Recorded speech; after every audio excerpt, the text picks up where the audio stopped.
oh, even though I really liked this one, maybe it's not for me because of a certain experience. I just realized I've been filming this whole time with a hair tie on my wrist.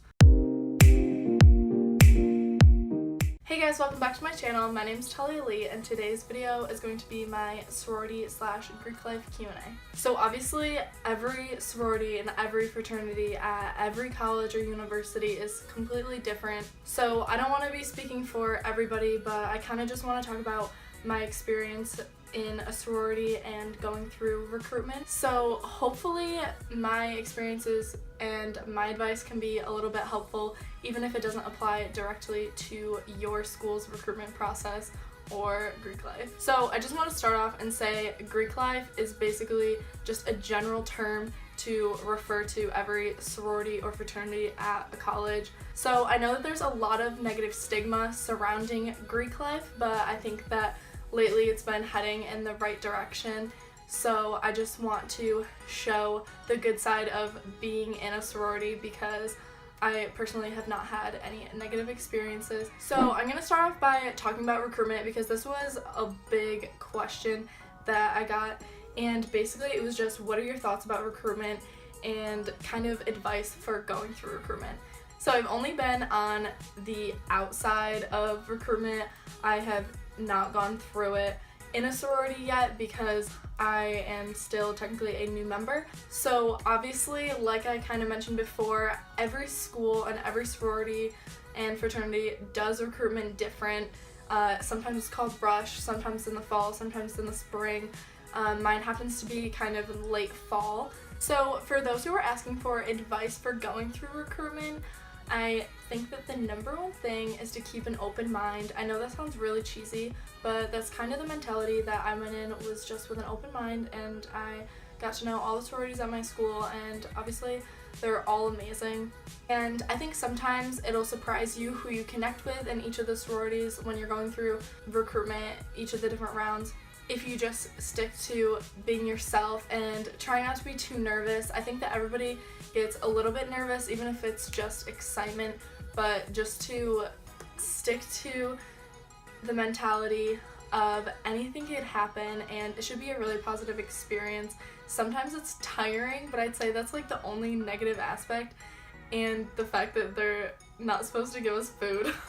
Also, it can be kind of overwhelming because I know with how my school works, the first round you're meeting every single sorority, and so there's like a lot of information to take in because you're learning about each of their philanthropies, and also just trust your gut. Also, I've had questions about people who are not freshmen who want to rush, and I'm pretty sure it's safe to say that at every school you don't have to be a freshman to rush. I know some schools do continuous open bidding, which is like you can get recruited after formal recruitment's over with, but also I know that we had some sophomores that went through recruitment last year at my school and they got bids, so I'm pretty sure it's safe to say that most schools allow for anybody to join, and it should not depend on your year of school at all. There were also questions about living in a sorority house, and I personally have never lived in my sorority's house and I never will.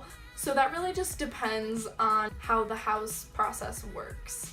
So the next question that gets asked a lot is how to find the right philanthropy. So basically each sorority and fraternity has a philanthropy, and it's just a cause that they care a lot about, and they put on events to raise money for awareness or to go directly to the cause. So my advice for that is when you're going through recruitment, make sure you're asking questions to each girl that you're talking to about how the philanthropy has affected them and what it means to them, and also what events they put on. They usually talk about that during the first couple of rounds, but maybe ask them more in depth and maybe they have some personal stories. I also really want to talk about the stigma of being friends with people who are in different sororities or different fraternities, or they're not in Greek life at all. So for me personally, most of my friends last year went through recruitment. Some have since dropped their sorority, some did not join the sorority at all, and some are in different sororities than me, and some are even in the same one. and we all get along fine. We're all still friends. I think that it really just depends on the person and how they want to view the people that they're surrounding themselves with, but don't be discouraged if your friends don't want to join the same sorority as you. You can still be friends with them. I think those are all the topics and questions I'm going to get to today, so make sure to leave more questions down below if you want me to do a part 2 to this video, and I'll see you guys next time I upload. Thanks for watching. Bye.